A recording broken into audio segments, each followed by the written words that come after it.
Joanna here. Welcome back to my YouTube channel.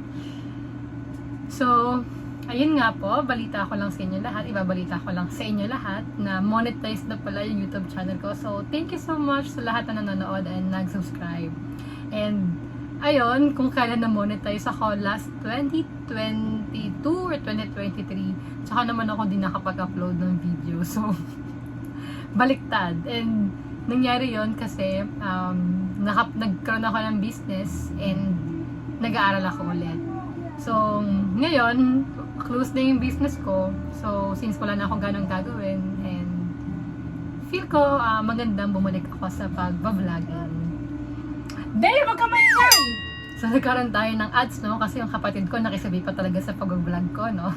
So, ang gagawin ko pala ngayon is I will share with you guys on how I do my everyday makeup.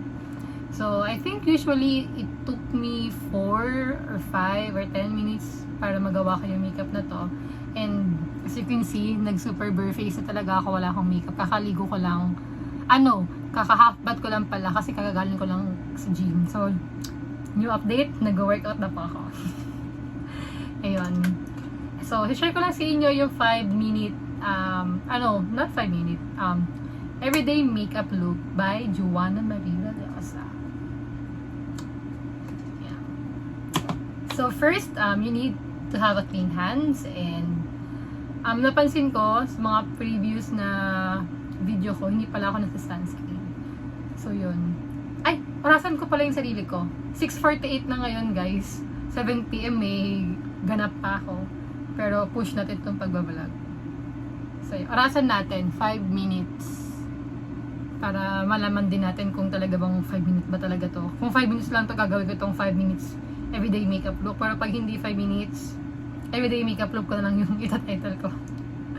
So yan, start na. Start with my sunscreen. Sunscreen ko pala is this one.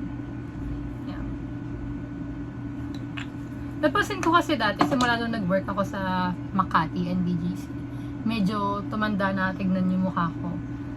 Dahil siguro sa hindi pala ako nag-sunscreen. So, dapat daw, ang turo sa akin ng ka-work ko, na basic ko na ngayon, is dapat nag-sunscreen ka everyday.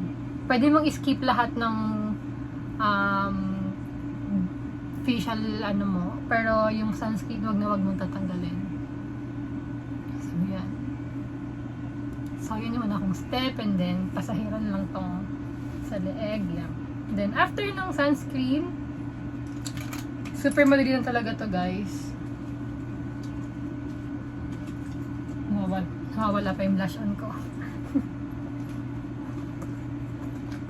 And after sunscreen, nagpa-powder na ako. Ito pala yung powder ko. Gift by Miss Cory Quirino. Thank you! Yeah. So, powder lang ako.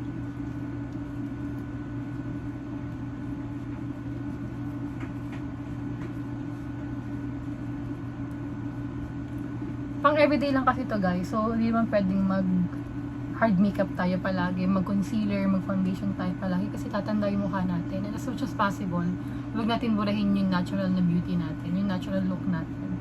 So, parang i-enhance lang natin yung look natin everyday. Then, after nun, blush on. Blush on ko pala is BYS Cream Blush Rose Petal. Ginagamit ko lang pala yung daliri ko for my blush on.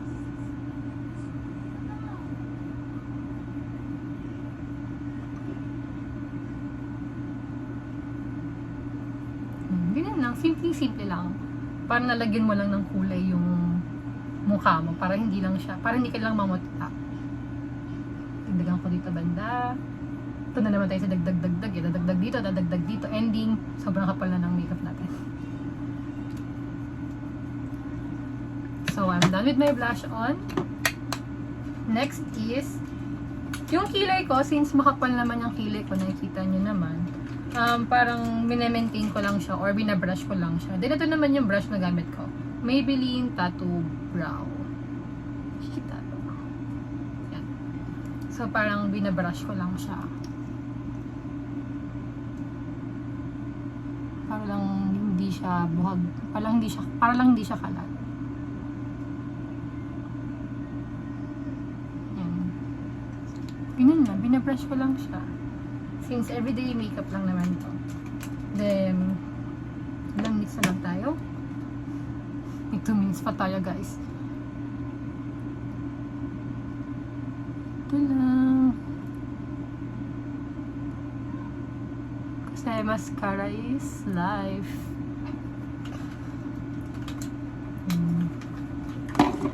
Then, mascara. Mascara ko pala is tong volume curling. Nabili ko lang sa TikTok eh. So, mascara lang. Yan. Para lang magka-volume yung pilik mata natin. Then, last is lipstick. Lipstick ko pala is BYS matte lipstick. So, super pink siya, kaya naano ko lang siya. Ganyan lang. Super pigmented siya.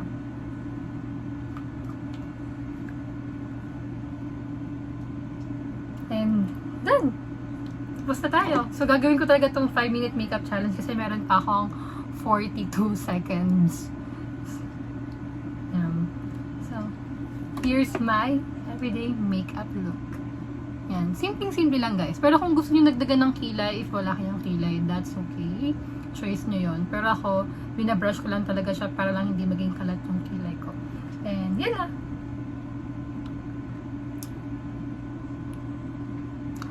Ayun guys, I hope you like my video and thank you guys for watching. See you on my next video. Bye!